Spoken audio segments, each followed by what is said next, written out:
Kalau nak baik, minta maaf dan memaafkan ada satu syarat. Apa syaratnya? Syaratnya adalah tak ada syarat. Tu syarat dia.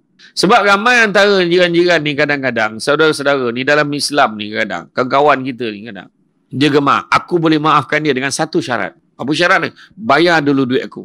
Percaya cakap saya. Bayar pun tak baik. Dengan satu syarat. Suruh dia minta maaf depan semua orang. Dia hanya niat nak malukan orang tu je. Dia hanya niat nak biar orang tahu kononnya dia bagus sangat. Maka keikhlasan tu tak ada. Minta maaf dan memaafkan ada satu syarat. Iaitu tak perlu letak syarat. Tu syarat dia. InsyaAllah boleh baik. Habis kalau dia berhutang tu lah, cakap je lah. Macam ni aku minta maaf banyak. Salah silap aku apa semua. Itulah aku pun maafkan kau. Cuma tentang duit hutang tu kalau kau boleh bayar, bayarlah. Kan? Buat masa ni, kan aku tunggu je lah. Kalau anda kata aku meninggal dunia, kau paskanlah duit tu pada keturunan aku, waris-waris yang ada. Tapi kalau tak juga boleh bayar, tak apalah, aku halalkan lah. Macam tu lah.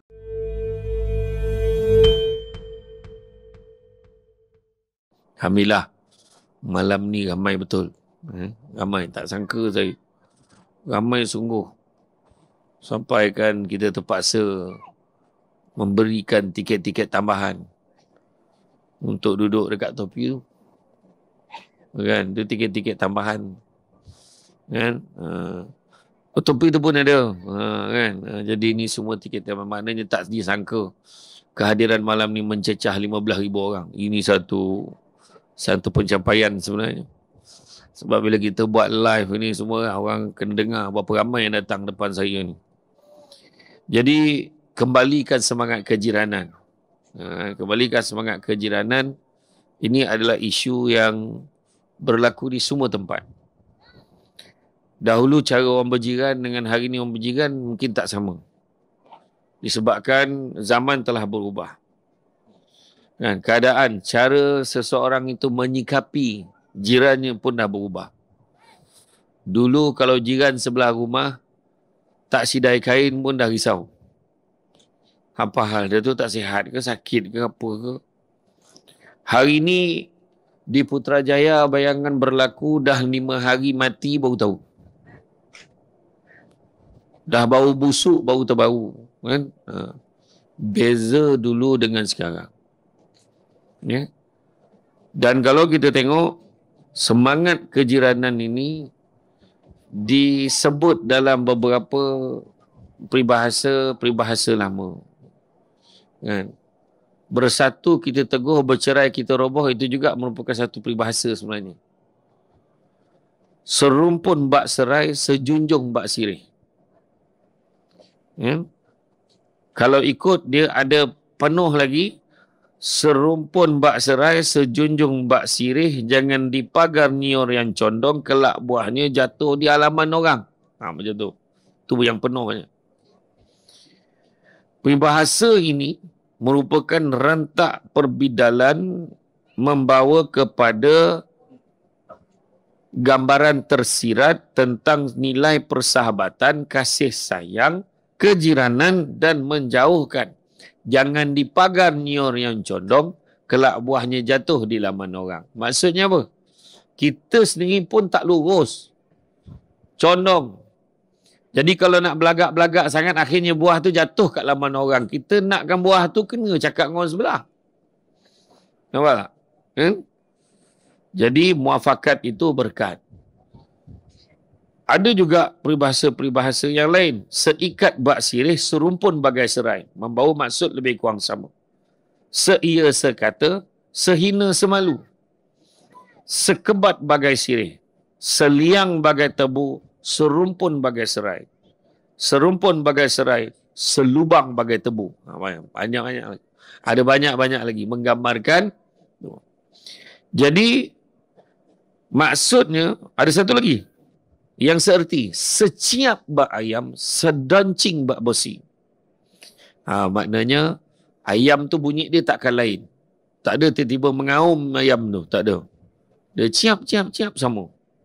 Besi pun sedancing bak besi. Sama, cing-cing, sama. Kan? Jadi, bila cerita tentang perpaduan ni, sebenarnya ditekankan dalam Islam. Dalam Islam. Standard persaudaraan dalam Islam ni ada 2 standard. Tengok mana nak ikut. Dua standard. Nak ambil yang tinggi, ambil yang rendah. Standard yang paling tinggi nama dia ithar. Ithar ni maksudnya mengutamakan kepentingan orang lain melebihi kepentingan diri sendiri. Contohlah kan. Contoh jiran sebelah rumah sakit. Kita keluarkan duit kita apa yang kita ada bagi kat dia untuk rawat sakit dia. Macam itulah tahap dia. Sebab nak utamakan kepentingan orang lain daripada kepentingan diri sendiri. Dapat tak macam tu? Memang tak dapat. Kan? Itu hanya ilustri bersifat akademik semata-mata. Kan? Tetapi mungkin ada yang rapat betul, dah lama daripada kecil macam sahabat saya ni. Dia dah lama, dah 31 tahun. Hari ni kalau saya cakap dengan dia kepala pening, mungkin dia sanggup melaburkan RM5,000 untuk saya beli Panadol. RM5,000. Contoh. Sanggup tak dia? Tak. Belum tahu lagi. Jadi makna kata, mengutama kepentingan orang lain lebih daripada diri sendiri. Lepas ni ada jamuan makan. Contoh. Saya yakin sangat makanan saya berhidang. Saya yakin sangat. Tapi mereka yang datang tiket-tiket tambahan dan di depan sana, belum tahu lagi. Mungkin kena beratur. Masa ni datang ujian dia. Katalah kita yang belakang sekali, tiba-tiba tengok kita ada dalam 5 orang lagi dengan kita, belakang kita ada 4 orang lagi. Dekat dalam bekas tu, tak cukup kuat lagi. Nak kena ulang balik semula ke tak ya? Dekat dalam bekas tu, dekat dalam bekas lauk tu kita ambil, contohnya malam ni rasanya nak nasi berlauk ke malam ni? Setakat mihun tak payahlah. Katalah. Tak kisah, contohlah mihun dengan ayam. Atau mihun dengan telur. Dalam takung bekas tu, ada belakang ni ada 4 orang lagi. Tapi telur tinggal 1 keping je lagi telur goreng. Macam mana tu? Jadi kalau dia mengutamakan kepentingan orang lain, bang saya tak apalah. Siapa nak telur ni ambil lah. Dia pun makan. Tapi ada seorang ni pula. Demi menjaga kepentingan yang belakang lagi 4 orang, saya ambil telur yang sekeping ni. Sebab tak nak 4-4 dia bergaduh. Ayat dia. Yang sebenarnya dia nak balun telur tu. Kan? Tak ramai tuan-tuan Ustaz yang memikirkan orang lain. Tetapi kebanyakannya macam itulah. Dia akan utamakan diri sendiri. Kita pun tolong orang takkan sampai menyusahkan orang lain. Contoh, ada orang nak bersalin ni. Jiran datang, tolonglah, tolong bang, tolong. Rumah kita pula dah macam Yuska. Ada 6 biji kereta. Kereta nombor 1, kereta Toyota Camry, plastik pun tak buka lagi. Baru keluar pada kedai. Hybrid. Kereta nombor 1 macam tu. Tapi kereta yang paling teruk sekali, kereta nombor 6. Kan? Saya nak tanya. Adakah kita, orang ni tolonglah bang. Kenapa? Saya nak bawa rumah bersalin lah. Saya tak ada kereta, boleh tak pinjam kereta? Rasa-rasanya, kereta nombor 1 ke kereta nombor 6? Tengok orang perempuan jawab. Nombor 6. Tanpa fikir, terus nombor 6. Itulah dia orang perempuan. Terus nombor 6. Dia takkan bagi kereta yang paling bagus. Dia akan bagi kereta paling teruk sekali. Nak menggambarkan mentaliti orang perempuan hari ini. Bila time issue abang tengah, kau balun paling cepat sekali. Kan? Orang lelaki hanya mendiamkan diri. Seolah-olah semua lelaki berdosa dalam hal itu. Sedangkan kita tak rasa apa-apa pun, kita okey je. Kan? Tak ada lagu awal. Tapi memang betul kebanyakan orang akan bagi kereta nombor 6. Dah lah kereta nombor 6 tu kereta Proton Saga yang Dr. Mahathir rasmi ke Jabatan Pulau Pinang dulu. Punya lamanya kereta tu lah. Jadi bila nak pinjam, kau pakailah kereta ni. Terima kasih lah bang. Tapi ni ada nak cerita sikit. Kenapa? Kereta ni ada pantang larang. Ada pantang larang kereta tu. Nak masuk gear tu kau goyang sikit. Goyang kram. Tu gear 1. La ilaha illallah, payahnya. Ada lagi tak? Ada. Satu lagi. Brek kereta ni biasanya tak pakan. Tapi insyaAllah kau doa lah banyak. Langsung tak jadi pinjam. Eloklah bagi kereta Camry yang baru keluar tadi. Plastik pun tak buka lagi. Cepat sampai hospital. Kalau tumpah darah pun atas plastik. Macam tu fikir. Kan? Tapi itulah dia keadaan manusia hari ini. Kalau menolong orang pun tak ada sampai tahap menyusahkan diri dia sendiri. Dia hanya tolong setakat yang dia mampu. Maka datanglah standard yang kedua. Standard yang kedua apa dia? Standard keduanya adalah salamatu sadri, berlapang dada. Kadang-kadang jangankan dengan jiran, adik-beradik sendiri pun tak boleh nak berlapang dada. Meninggal ayahnya, berebut, bergaduh, bertumbuk sebab merebutkan harta tanah yang tak seberapa. Merebutkan peninggalan, harta peninggalan keluarga. Tak dapat berlapang dada dengan adik-beradik sendiri, apatah lagi dengan jiran. Kadang-kadang jiran tiba-tiba pula nak buat kenduri. Bila nak buat kenduri pula, sulung menantu. Sulung menantu dijangkakan 10 kemah. Habis tutup jalan depan rumah jiran-jiran yang lain. Kan, dapat tak jiran tu berlapang dada? Minta maaf. Nak pasang kemah boleh, tapi jangan depan mas saya. Dah langkau pula kemah tu. Macam mana pula? Ya, itu sebabnya kena berbaik-baik antara satu dengan yang lain. Kena ada satu hubungan sosial yang jelas dan baik antara satu dengan yang lain. Berlapang dada dengan jiran kita. Apa yang kena ada dalam Islam itu bersaudara, dan kita dikehendaki mengeratkan perpaduan serta diharamkan memutuskan. Bahkan setiap mukmin mestilah saling tolong-menolong sesama sendiri dalam segala hal yang mendorong kebaikan umat, kemaslahatan, kebahagiaan bersama. Memutuskan satu rahim termasuk dalam perkara pembalasan dosa besar di sisi Allah Subhanahu Wa Taala. Malam ni dah tahu nak buat program ceramah perdana.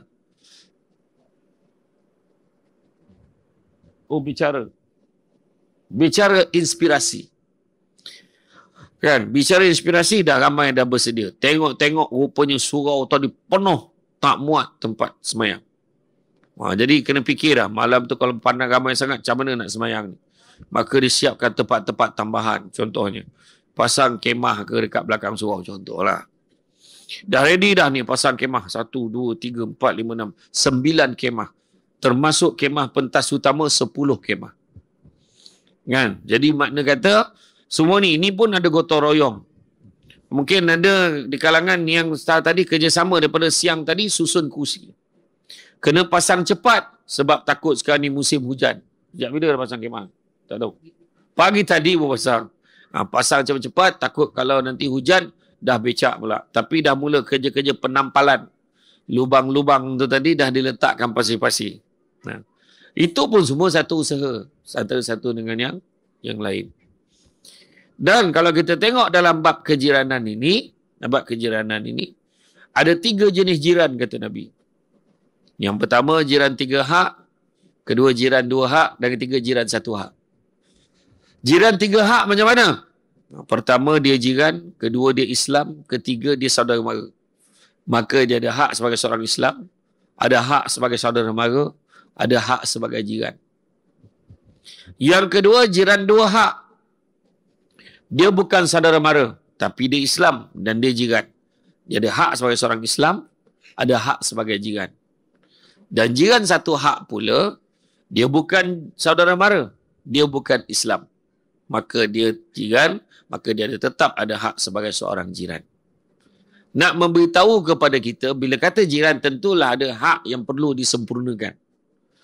Itu sebab Nabi, kalau Nabi memasak, Nabi akan lebihkan kuahnya sebab Nabi nak bagi semua jiran dia rasa, termasuklah seorang jiran baginda, termasuklah jiran baginda yang berbangsa Yahudi. Pun Nabi bagi. Maknanya kena buat baik. Malam ni ceramah tak ada masalah. Kalau yang bukan Islam nak datang pun boleh, tak ada masalah. Sebab Samsul Ubat ceramah dia international. Ya. Siang tadi pun saya jumpa seorang Indian. I know you. Saya kata, siapa? Sudah, macam mana pula? Tak salah orang ke? Tak. Dia memang tengok. Dia memang tengok dekat dalam media sosial. Sekarang dunia tanpa sempadan. Dasar langit terbuka. Semua orang boleh tengok. Kan? Jadi dia kena. Dan satu lagi, Nabi letakkan standard. Nabi kata apa? Nabi sebut, sesungguhnya dia tidak beriman, dia tidak beriman, dia tidak beriman. Bila dia tanya, siapakah orang itu ya Rasulullah? Maka Nabi jawab, orang yang menyebabkan tetangganya tidak merasa aman dengan kejahatannya. Makna nak ukur keimanan seseorang, tanya jiran. Okey tak dia? Engkau dengan jiran kau okey tak? Aku okey. Memang tu atas perasan sendiri memang okey je. Kan? Okey tak dengan aku okey. Tanya jiran dia, macam mana jiran awak ni? Okey tu okey, dia tu cuma yelah kan. Yelah kan ni tak tahan. Macam mana lah? Kedekut. Apa pun kalau minta sumbangan, tak manyang RM1 aja. Tak pernah bagi lebih daripada RM1, contoh. Macam mana jiran ni? Ya Allah, bengih nak marah orang aja. Orang parking depan rumah dia sekejap pun tak boleh, contoh. Jiran dia macam mana? Tak boleh tahan dengan dia ni. Kenapa pula? Oh, perangai dia macam-macam. Dia kalau dia bakar sampah tu, contoh, adalah cerita kan. Dia kalau sapu sampah semua buang kat longkang depan rumah saya dia. Satu hari. Macam-macam. Maka Nabi kata orang yang menyebabkan tetangga ni tidak merasa aman dengan kejahatannya, maka dia tidak beriman. Jangan main-main dengan jiran. Itu sebabnya ada seorang sahabat pernah tanya tu, siapa jiran kita ya Rasulullah? Nabi jawab 40 kiri, 40 kanan, 40 depan, 40 belakang, 40 atas, 40 bawah. Sahabat kiri kanan faham, depan belakang faham, tang atas bawah tu. Siapa macam mana yang atas bawah tu Rasulullah? Nabi senyum. Nabi kata kamu ikutlah. Rupanya zaman kita baru jumpa. Rumah flat, rumah apartmen. Kan? Makna nak bagi tahu atas rumah pun kena baik. Bawah rumah pun kena baik. Tapi susah tuan-tuan. Disebabkan kesibukan kan. Bekerja di Universiti Putra Malaysia. Nak pula jawatannya panjang pula. Apa jawatan tadi? Ketua Bahagian Perkhidmatan Sumber Manusia Pejabat Pendaftar. Contohlah kan. Sibuk betul. Ataupun jawatannya kan sebagai pendaftar, jawatannya sebagai pengarah Pusat Islam kan. Tuan kita tadi kan. Pengarah Pusat Islam. Semua sibuk saja. Jadi kadang-kadang kita baru keluar rumah, dia tak keluar rumah lagi. Jiran gitu. Kan kadang-kadang jiran kita tu pukul 4 pagi dah keluar rumah, kita tak nampak dia. Time kita balik pula dia tak balik lagi. Setelah 5 tahun baru tahu jiran dia Samsul Debat. Contohlah. Baru tahu jiran tu Samsul Debat. Tak perasan dia. Disebabkan kesibukan. Kan? Tapi macam mana nak selesai masalah tu? Senang kan tuan-tuan. Pari surau. Pari surau ada harapan kenal jiran. Jangankan 40 kiri, 40 kanan, 40 depan, belakang, atas bawah.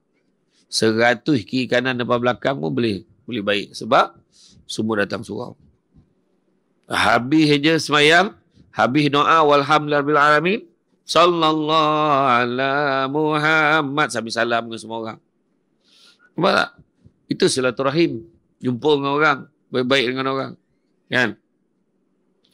Jadi, tapi Imam Al-Ghazali ada sentuh pula. Imam Al-Ghazali kata salah satu adab berjiran adalah bersabar dengan kerenah jiran.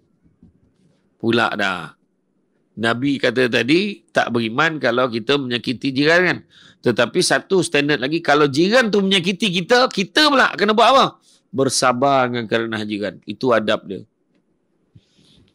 Saya bukan apa, tuan. Dia ni tak campur orang. Kita buat program macam mana pun mesti tak datang je lah. Wah, cakaplah apa pun. Kadang sumbangan bagi, tapi tak datang. Anak-anak dia suruh datang makan. Dia tak datang. Rupa-rupanya kita kena sangka baik. Mungkin dia dulu memang jenis tak campur orang. Dia masih hidup, dia membesar kayak hutan. Bercampur dengan boruk kan.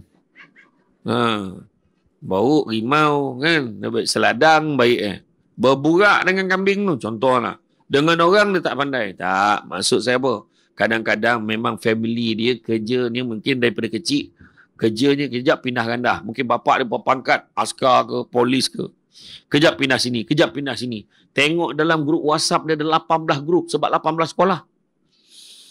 Kan, 18 grup bekas pelajar sekolah ni setahun, sekolah ni setahun, sekolah ni setahun. Sekolah ni 6 bulan dah pindah pula sekolah sini. Contohlah. Jadi kadang-kadang dia ni tak pandai. Mungkin dia ni daripada dulu tak pandai nak bercampur gaul. Jadi kita sebagai jiran, bantu dia. Kena bantu dia. Silaturahim ni berat tau. Silaturahim ni berat. Kenapa berat? Sebab Allah letakkan satu, apa kata? Allah letakkan sifat Allah tu. Allah letakkan rahim dalam perhubungan. Silaturahim. Kalau dua orang bergaduh tak baik, tuan-tuan dan sekalian, dua orang tak baik, akhirat nanti silaturahim akan beritahu siapa sebenarnya yang tak nak baik. Kau kenapa kau gaduh dengan dia? Cubalah kau baik sikit dengan dia. Aku bukan tak nak. Aku dah hulur tangan. Dia tak nak salam. Tanya seorang lagi. Aku okey je. Bila je boleh baik. Dia yang tak nak. Dua-dua berdalih. Akhirat besok, silaturahim takkan bersuara. Siapa yang tak nak baik sebenarnya. Dalam hidup kita ni, tuan-tuan dan puan-puan sekalian, kena sedar satu perkara. Dan bila bergaduh satu dengan yang lain, tak selesai, memutuskan silaturahim, maka neraka tu hampir pasti. Bila cerita pasal neraka, tu sebabnya kita ni kena minta maaf. Rupa-rupanya minta maaf dan memaafkan dua perkara yang paling berat nak dibuat. Tapi mulia di sisi Allah. Berat nak buat, tapi mulia di sisi Allah. Jadi, kadang-kadang kenapa kau tak nak minta maaf dengan dia? Mana boleh aku minta maaf dengan dia? Aku ni pengarah. Contoh. Dia bawah aku. Contoh. Macam mana pula? Aku ni bapa saudara dia, dia anak buah. Kenapa pula aku pula minta maaf dengan dia? Dia fikirkan kedudukan dia dalam keluarga. Kenapa lah aku minta maaf dengan dia? Aku ni ayah, dia tu anak. Contohlah. Ayah tu fikir dia tak perlu minta maaf. Kenapa lah aku nak minta maaf dengan dia? Yang paling popular menurut kata survey, aku tak boleh minta maaf dengan dia sebab bukan salah aku tu paling popular sekali.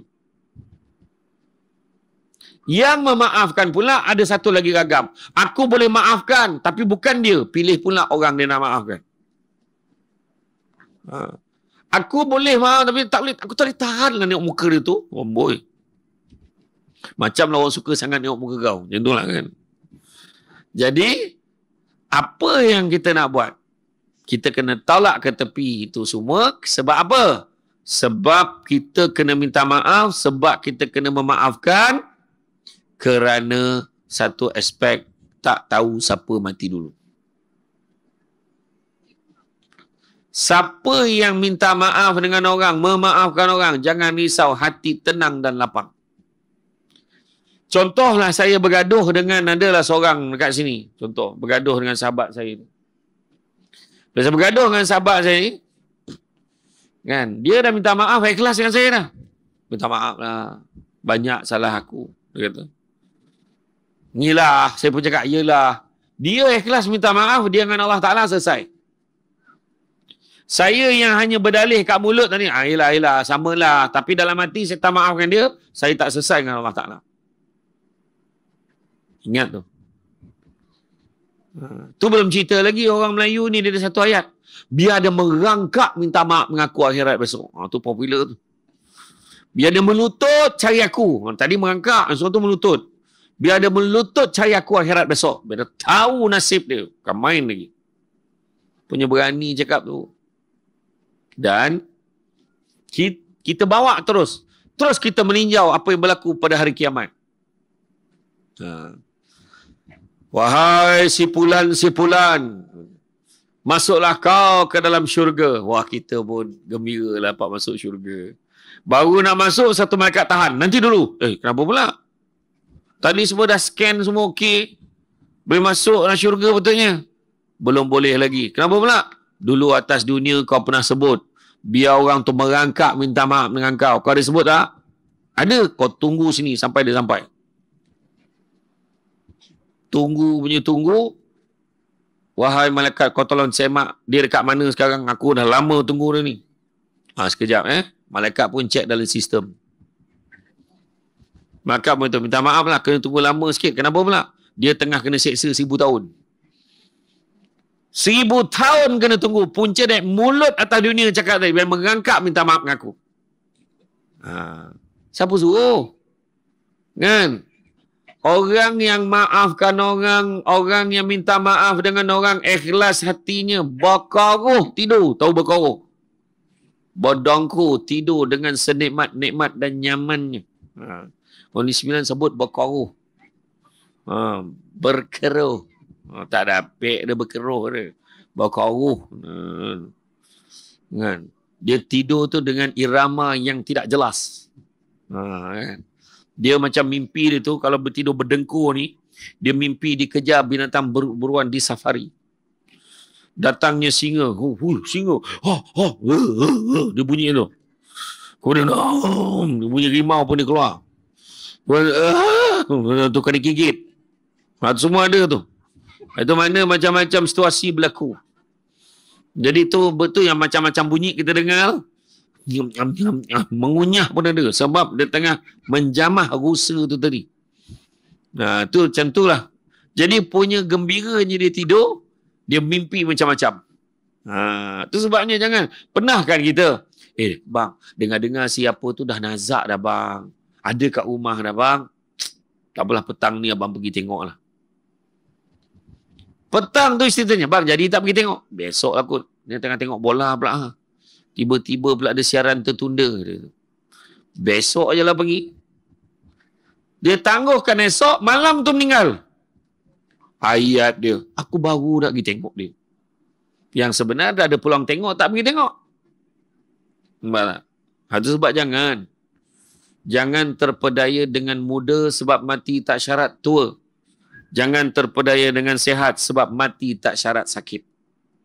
Itu sebab kena, kalau nak buat baik ni, jangan tangguh-tangguh. Cepat-cepat pergi. Kan? Dengar orang ni dah tak sihat, pergilah tengok. Pergilah tengok. Dan kalau minta maaf dan memaafkan, ada satu syarat.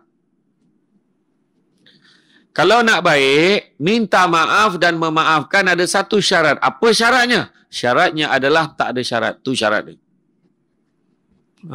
Sebab ramai antara jiran-jiran ni kadang-kadang, saudara-saudara ni dalam Islam ni kadang, kawan-kawan kita ni kadang, dia gemar, aku boleh maafkan dia dengan satu syarat. Apa syarat ni? Bayar dulu duit aku. Percaya cakap saya, bayar pun tak baik. Dengan satu syarat, suruh dia minta maaf depan semua orang. Dia hanya niat nak malukan orang tu je. Dia hanya niat nak biar orang tahu kononnya dia bagus sangat. Maka keikhlasan tu tak ada. Minta maaf dan memaafkan ada satu syarat, iaitu tak perlu letak syarat. Tu syarat dia.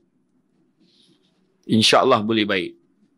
Habis kalau dia berhutang tu lah, cakap je lah. Macam ni aku minta maaf banyak, salah silap aku apa semua. Itulah aku pun maafkan kau. Cuma tentang duit hutang tu kalau kau boleh bayar, bayarlah. Kan? Buat masa ni, kan aku tunggu je lah. Kalau anda kata aku meninggal dunia, kau paskanlah duit tu pada keturunan aku. Waris-waris yang ada. Tapi kalau tak juga boleh bayar, tak apalah, aku halalkanlah. Tentulah. Tak dapat lah Ustaz. Bukanlah banyak sangat dalam 2 juta macam tu. Memang cik pasal lah kan. Banyak betul hutangnya. Dan dalam bab silaturahim ini, disebutkan dalam surah Al-Hujurat ayat yang ke-10, sungguhnya orang mukmin itu bersaudara, oleh kerana itu damaikanlah antara kedua saudaramu yang berselisih dan bertakwalah kepada Allah agar kamu mendapat rahmat.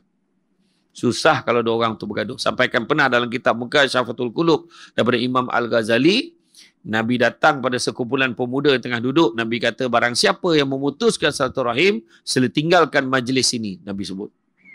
Dengan tak semena-mena seorang pemuda tu bangun, dia terus tinggalkan majlis tu, dia pergi cari apa? Pergi cari mak saudara dia, ibu saudara dia bergaduh dengan mak saudara dia tak baik dan dia dah minta maaf. Kemudian dia datang jumpa Nabi, ya Rasulullah, akulah orang yang kau maksudkan tadi. Aku dah jumpa dah ibu saudara aku dah pun minta maaf dan berdamai dengannya. Nabi kata, alhamdulillah. Nabi kata, kerana sesungguhnya pada orang kalau di satu kawasan tu adanya orang yang memutuskan satu rahim, sungguhnya rahmat Allah tak akan turun kepada masyarakat itu. Sebab kalau ada di kalangan kita ni bergaduh, rahmat Allah pun takkan turun kat kawasan tu. Sebab ada di kalangan yang memutuskan silaturahim, tanggungjawab kita adalah usaha untuk mendamaikannya. Kan? Maka bertakwalah kepada Allah dan perbaikilah hubungan di antara sesama kamu. Surah Al-Anfal ayat yang pertama. Perbaiki hubungan di antara sesamamu. Ayat ini ingin memberitahu bahawa Tak ada artinya takwa tanpa kepedulian kepada keadaan persekitaran kita. Tak ada artinya takwa tanpa rasa peduli untuk mendamaikan saudara yang berselisih. Kena ambil berat. Bayangkan yang bergaduh tu imam dengan pengurusi persatuan penduduk. Oh, pening kepala. Pening kepala. Buat kenduri, panggil pengurusi persatuan penduduk. Pengurusi persatuan penduduk tanya, kau ajak tak yang imam tu? Dan, ajak. Aku tak nak datang lah. Kau suruh je lah dia. Baca doa sampai habis. Biar elok sangat rumah kau tu. Kecil hati. Kemudian tanya pula pengurusi persatuan penduduk. Suruh lewat imam pula. Imam kata, yang ketua kampung datang. Pengurusi persatuan penduduk datang. Datang. Kau macam tu suruh dia je lah baca doa. Tak ingin aku datang. Contoh. Habis usahanya apa? Usahanya bohong wajib. Bohong sunat tak ada, tuan-tuan. Siapa cakap bohong sunat seolah nak tuduh Nabi menipu. Tak ada. Bohong yang pada ketika itu demi nak damaikan dia. Mam, nak jemput datang kenduri hari apa ni? Tuan Pengurusi Persatuan Penduduk datang tak? Dia datang. Dia siap tanya imam lagi. Dia tanya kenapa pula? Dia tanya imam ada tak? Saya kata mungkin ada lah. Ajak dia, jangan tak ajak imam. Tak ada imam, macam mana majlis kita ni dapat keberkatan? Doa imam tu mustahak. Iya ke dekat macam tu? Betul. I swear. Dia kata. Iya, insyaAllah saya datang. Jumpalah Pengurusi Persatuan Penduduk. Nak jemput nak datang kenduri hari Sabtu ni. Ada kenduri ni. Ni kau ni doa selamat sikit. Kau ajak ke tu apa ni imam? Ajak. Imam siap tanya lagi tuan pengurusi. Dia tanya apa? Dia kata, saya ni nak baca doa boleh. Tapi macam tak kena kalau ketua kita tak ada. Oh, macam tu. Dia cakap macam tu. Tak sangka pula. InsyaAllah aku datang. Nampak? Damaikan. Damai. Kita ni nak cari kesalahan orang. Kenapa kan? Mana ada orang yang sempurna? Dengar ayat sini. Segomok-gomok ikan. Ada tulang. Sekuruh-kuruh ikan. Ada isi. Sebaik-baik orang ada kelemahan dia. Seburuk-buruk orang ada kebaikan dia. Kalau kita pilih tengok kebaikan, mesti jumpa. Tapi kalau pilih nak tengok keburukan, pun jumpa. Macam isu 2-3 hari ni lelaki torok kena balun. Isu tega-tega ni lah. Semua lelaki dipersalahkan. Simple aja. Jangan bercakap seolah-olah merasa diri kita lebih mulia daripada orang. Bantai ni tak gunalah, tak boleh pakai lah. Dia cakap apa? Itulah sampai kau menikah kat Thailand, apa cer. Lagi gentle abang Tesla itu tentu-tentu kahwin kat Malaysia. Hari tu kawan tu kahwin kat Malaysia pun kau 5 hari kau balun direct. Sama kak? Kan? Kita jangan komen seolah-olah kita hari-hari duduk rumah orang. Kita tak tahu apa yang berlaku. Dalam bab suami isteri ni, contohlah. Kita tanya isteri. Tanya perempuan. Kenapa?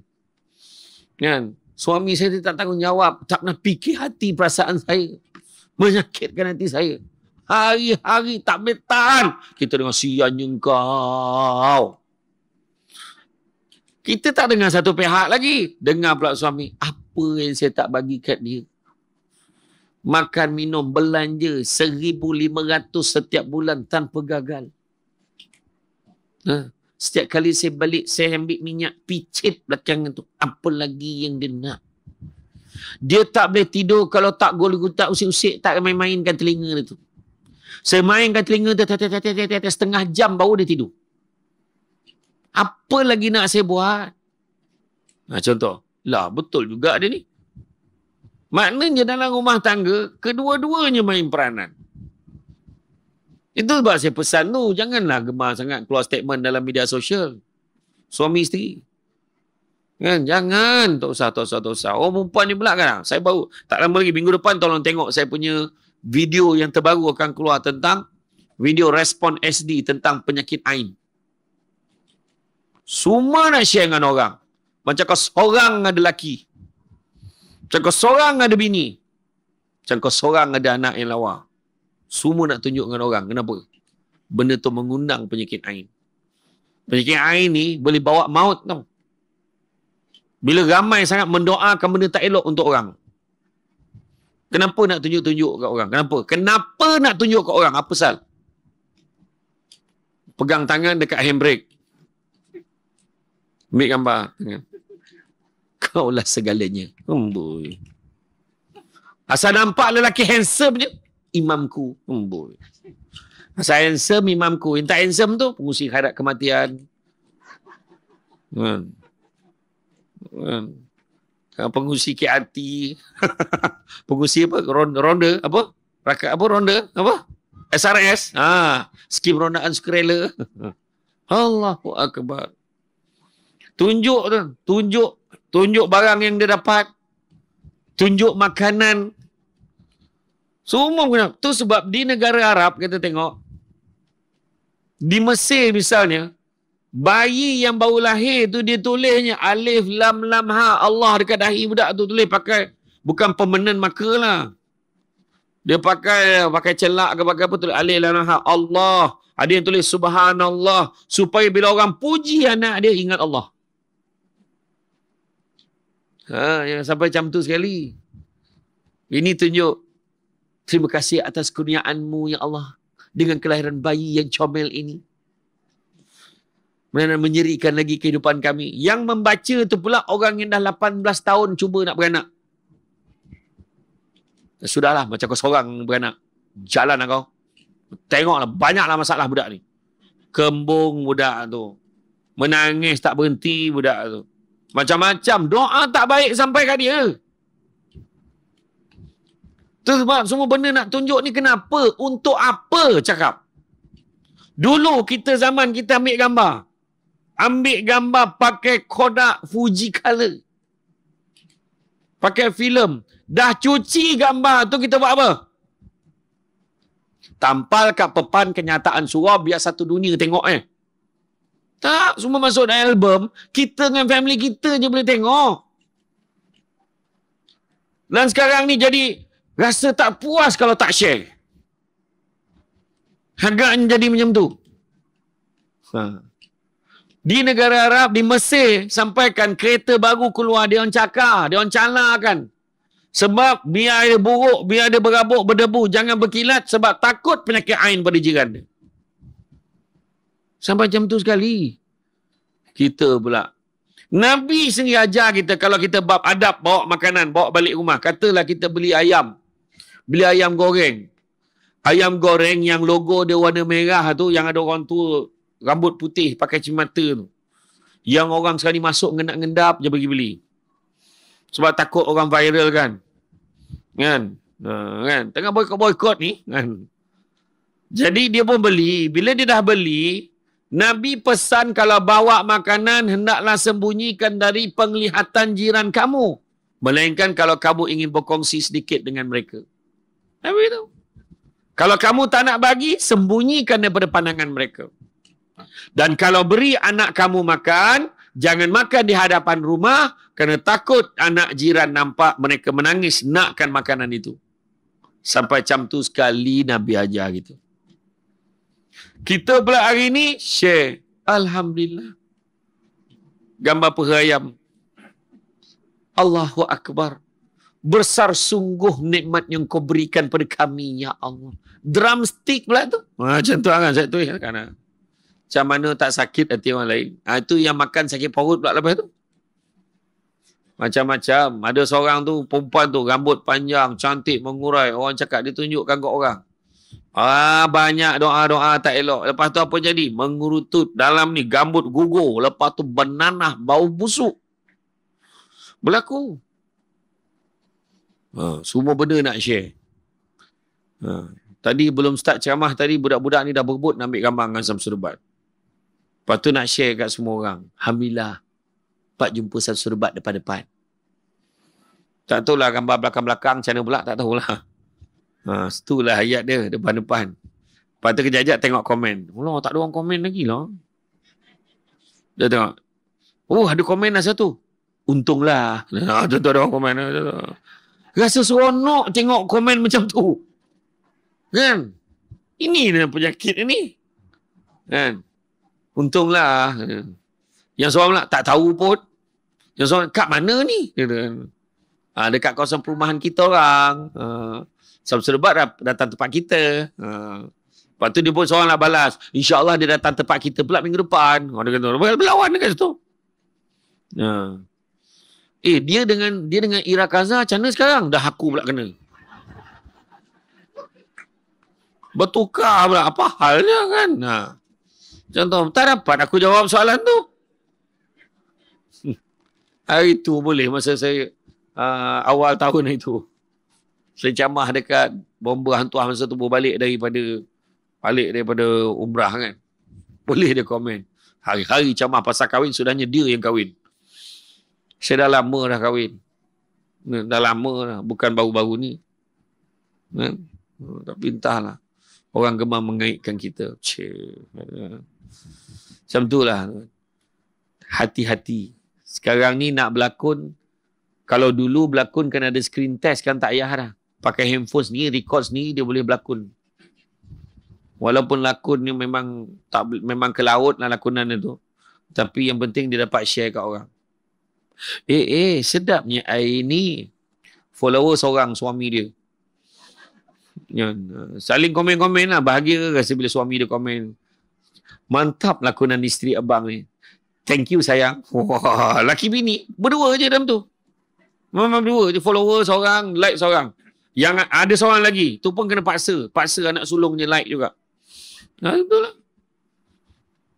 Bayangkan dia punya tahap teruk penyakit media sosial ni. Ada seorang ni sampaikan dia postkan gambar kotak handphone baru tu dengan jambangan bunga. Lepas tu dia punya post tu, thanks for my beloved hubby for this lovely gift on my birthday. In case kau tak faham. Dia kata, terima kasih buat suami yang tersayang dengan pemberian ini bersempena dengan hari lahirku. Wah, komen. Untunglah. Kan? Seronok dapat suami yang memahami. Suami I, belanja makan pun tak ada. Belanja air pun tidak. Dah dibalon lelaki dia pula. Yang seorang ni, lelaki I lagi mati lagi baik. Yang seorang tu pula marah, meluahkan perasaan. Lepas tu seorang tu, untunglah. Mesti mahal kan? Wah, seorang tu pula. Yang ni komen, dah bahagia sonok sangat orang komen. Tak adalah mahal mana. Saya tak pernah kira pun berapa harganya. Dah lah 16 Pro Max lah tu. Kan? Dia boleh kata tak adalah mahal mana pun. Lagipun saya tak pernah ambil tahu pun harga. Ayat dia. Walhal handphone dengan bunga tu tadi, dia beli sendiri. Malahan punya teruknya penyakit ni dinamakan sebagai split personality disorder. Dia boleh create satu account lagi untuk komen post tu. Bertuahlah you dah lah cantik, dapat suami yang baik, memanglah Tuhan sayangkan you. I mengimpikan kehidupan seperti you. Oh, dia kata macam tu. Dan dia yakin komen tu adalah benar. Dia terasa, macam tu lah penyakit dia. Tu tahap dia. Sampai satu tahap jadi macam tu. Saya tuan-tuan tengoklah gambar kalau saya masuk dalam Facebook ke dalam apa ke, tim saya masuk. Memang ceramah je. Tak ada masuk benda-benda peribadi, saya tak masuk kan. Sebab risau penyakit ain ni. Tengok. Nanti saya share minggu depan, tolong tengok kat YouTube. Tengok YouTube, dekat dalam TikTok, insyaAllah kita akan postkan sikit-sikit, masukkan kat dalam Instagram tu, tengok penyakit ain ni. Teruk satu dunia ni. Kita tak perasan. Heran betul. Nak bagi sedekah pun nak kena, bagi sedekah pun kena ada kamera ikut tunjukkan tu. Oh, ada orang yang sakit hati juga. Tu gambar kan, gambar pegang kunci besar dapat kereta baru tu. Itu ya Allahu Akbar. Masalah tu. Jangan main. Jagalah elok-elok. Jaga elok-elok. Jadi, kita tidak boleh memutuskan silaturahim. Abu Ayyub radhiyallahu anhu menceritakan bahawa Rasulullah SAW bersabda, tidak halal seorang Islam menyisihkan saudaranya lebih dari 3 hari jika keduanya bertemu. Maka yang seorang berpaling ke sana, seorang lagi berpaling ke sini. Tapi yang paling baik di antara kedua itu ialah siapa mengucapkan salam kepada lawannya. Muttafaqun alaih. Maknanya bagi salam.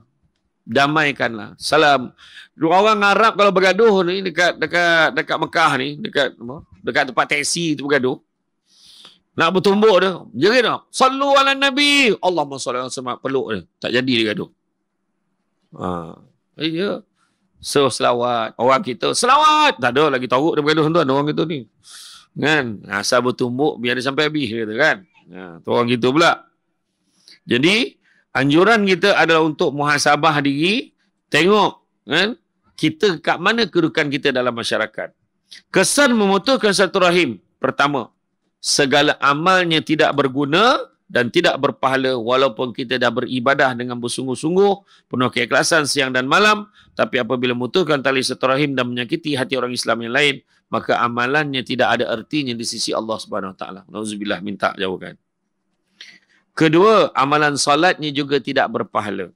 Sabda Rasulullah SAW, terdapat 5 macam orang yang salatnya tidak berpahala, iaitu isteri yang dimurkai suami kerana menyakitkan hatinya.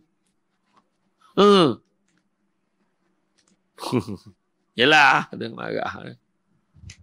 Isteri yang dimurkai suami. Kedua, budak yang melarikan diri, hamba yang melarikan diri. Orang yang mendendami saudaranya melebihi 3 hari.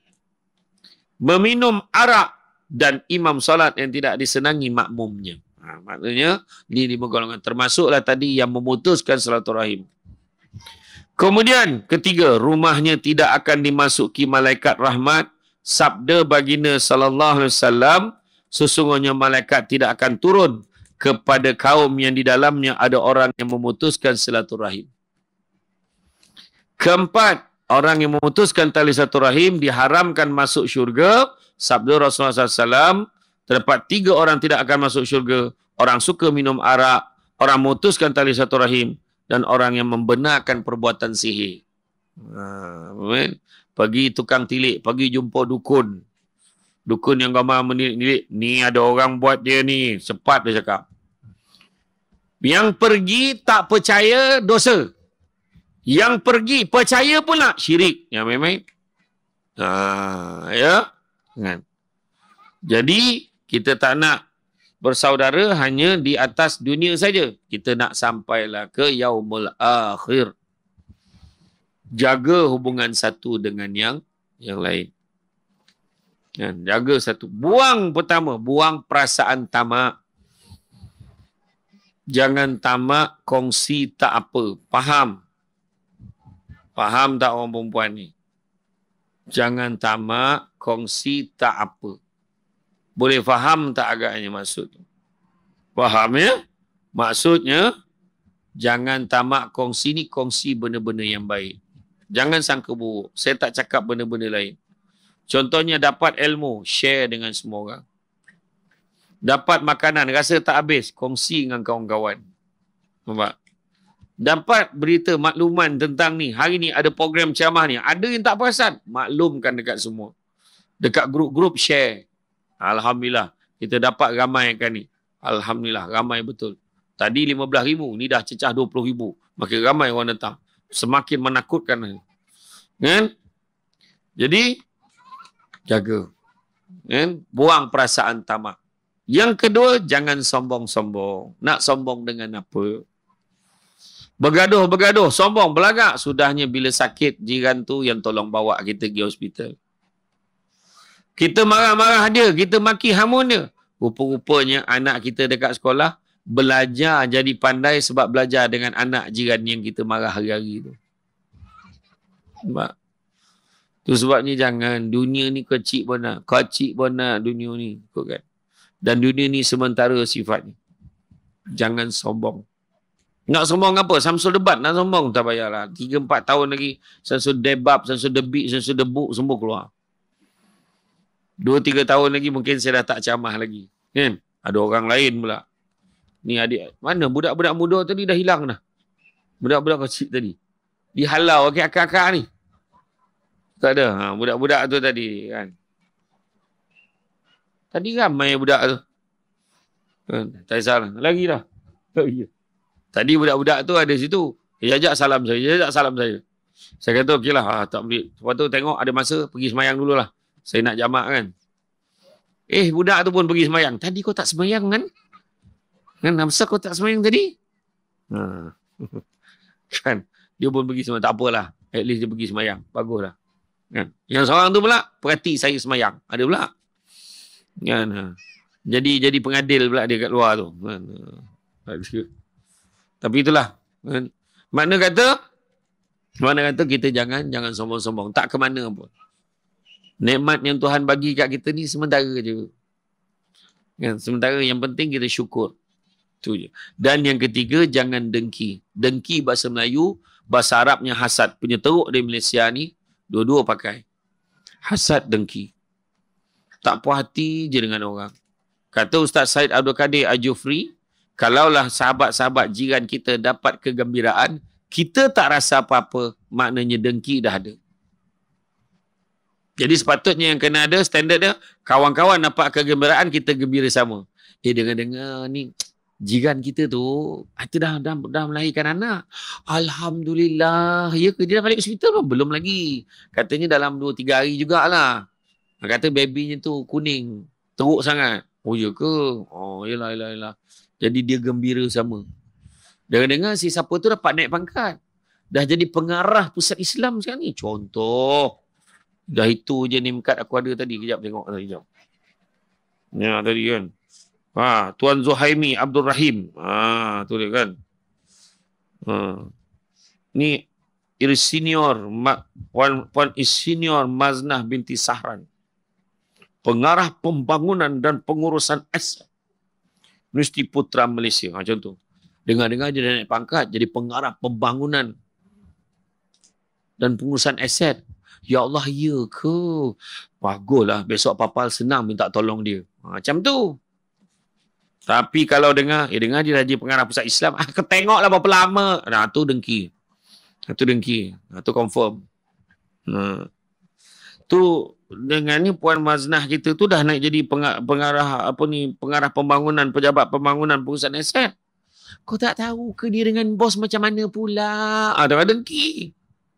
Dengki. Nampak tak? Sebenarnya kita, apa maksud dengki? Supaya kita dapat buang perasaan dengki ni kan. Dengki sama. Jangan risau. Saya kalau tanya, saya jawab balik semula. Saya pernah ceramah dekat Kuala Pilah, ada satu masjid tu. Saya ceramah maulud. Saya tanya makcik tu, makcik, apa maksud selawat makcik? Makcik, apa maksud selawat? Seorang makcik tu nyaut. Ceramah lah. Tanya pula. Kena sound pula aku. Kira senyap ni kira okey lah. Akhirnya kira okey lah. Sound. Agak aku kena sound. Menyesal rasa ni. Tak kira diam tadi okey lah tu. Kan? Jadi, kalau, apa soalan saya tanya tadi? Dengki. Apa maksud dengki? Dengki, faham tu Dengki samalah artinya seolah-olah kita mempersoalkan apa yang Tuhan dah tentukan untuk orang lain. Jangan pertikaikan orang yang naik pangkat. Jangan pertikaikan orang dapat anugerah khidmat cemerlang. Jangan pertikaikan orang yang dapat anugerah-anugerah tertentu. Kalau nak pertikai, kena pertikai siapa yang izinkan benda tu berlaku. Allah. Jadi, berani nak pertikaikan Allah? Tak berani. Jadi, terima dengan hati yang terbuka. Jangan tutup, sempitkan pemikiran kita. Tuhan tak bagi ini, Tuhan bagi benda lain. Tuhan mungkin tak bagi kita naik pangkat, tapi Tuhan bagi suami dapat menemankan kita bersama dalam mendengar ceramah pada malam ini. Contohlah. Kan? Alhamdulillah. Tengok. Seronok tengok orang teman isteri teman suami. Aku dah berapa hari tak balik. Macam tu lah kira. Kan? Iya. Kan? Syukurlah dapat nikmat macam tu. Kan? Dapatlah suami romantik. Daripada tadi dengan ceramah. Meraba je bini dia tu. Contoh, okay sayang, okay I love you. Bini nak dengan ceramah ni, dia beraba pula ni. Sudah setengah jam, baliklah. Dia payah sangat kan. Tu. Nampak tak? Bukan semua. Tapi, tanda-tanda orang yang baru kahwin dengan lama kahwin macam tu lah. Dia kalau baru-baru kahwin, dia duduk dekat aja. Yang masih rasa baru, dia duduk dekat. Tapi kalau yang dah lama betul kahwin, dia dah rasa memuaskan, mulalah isteri duduk sini, suami duduk tu gelap tu. Macam tu. Itu memang lama betul kahwin tu. Macam tu. Ada tu pula, isteri duduk sana, dia duduk sana. Dua-dua tiket tambahan. Macam tu. Tak apalah. Sebenarnya cinta itu tidak perlu dizahirkan secara nyata kadang-kadang. Perlu difahami. Dirasai dari lubuk hati yang dalam. Macam tu. Dia kata, kalau you nak jalan laju, you jalan seorang-seorang. Tapi kalau you nak jalan jauh, kita jalan sesama. Macam tu. Balikkan pegang tangan sampai rumah. Kalau saya dulu, sebagai ceramah, dilema ombak rindu, pasangan tu, balik boleh pegang tangan tu. Yang seorang tu berdukung. Berdukung bawa balik masuk dalam kereta. Salahnya bini dukung suami tu. Punya gagah perkasa isterinya tu. Suaminya halus. Tak apalah. Kan? Jadi, mana kata janganlah kita memutuskan silaturahim. Kan? Buang dengki ni. Jangan dengki-dengki. Tak ada faedah ni. Sesungguhnya dengki mampu memadam kebaikan. Umpama api membakar kayu. Baik jangan. Jangan. Jangan kita dengki-dengki dengan orang. Kadang-kadang isu sekarang ni isu media sosial. Jiran-jiran, marah jiran pun masuk dalam media sosial. Banyak lagi cara lain. Tak puas hati, cakap tu terang. Saya dulu masa saya jadi pengarahan undang dulu, saya jadi legal advisor, saya banyak terima aduan awam daripada orang. Aduan ni memang menggambarkan masalah kejiranan yang sangat tu. Ada satu jiran mengadu, jiran saya membela ayam serama dengan cara menimbulkan kacau ganggu. Kami tak tahan dah bau busuk daripada ayam tersebut. Kita pun hantarlah enforcement pergi tengok. Dia bela ayam serama, betul ke tak betul ada tu? Betul. Memang dia bela. Berapa ekor? 1 ekor. Dekat mana dia letak ayam tu? Dalam rumah. Berapa jarak rumah pengadu dengan rumah yang diadu? Jaraknya selang 10 buah rumah. Clear memang masalah kejiranan, ada benda tak puas hati peribadi. Dia kata ni. Macam-macam. Jiran saya, anak-anak buat bising, saya nak kerja shift malam, saya tak boleh tidur. Dia marah. Bila cek, anak-anak jiran main pukul berapa? Pukul 5 petang. Dekat mana? Depan rumah main basikal. Nampak? Benda macam tu betul. Faham kau nak tidur. Tapi cuba cakap baik-baik dengan jiran. Beritahu, takkanlah saya nak hantar budak saya sita budak-budak tu. Kan? Takkan. Tak logik. Jadi sebenarnya kan baik kalau dapat berunding dengan jiran. Driver bas. Pukul 4 pagi dah qiyamul lail. Dia rem nyenyin bas.